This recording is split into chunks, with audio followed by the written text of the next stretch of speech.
টাঙ্গাইল জেলা পুলিশ ইতোমধ্যে এই মহাসড়ক বাস ডাকাতির 3 জন সক্রিয় সদস্য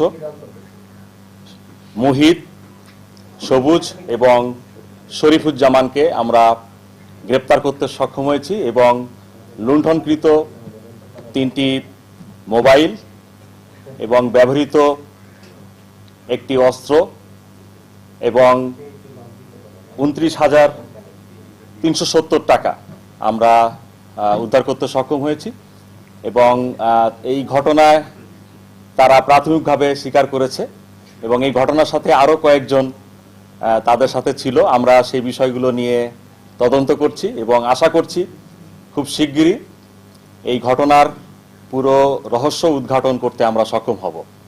প্রাথমিকভাবে কয়েকজন যাত্রীর কাছে আমরা বিষয়গুলো শুনেছি এবং সেখানে প্রাথমিকভাবে যে বিষয়টি এসেছে, এখানে কোনো ধরনের ধর্ষণের ঘটনা ঘটেনি।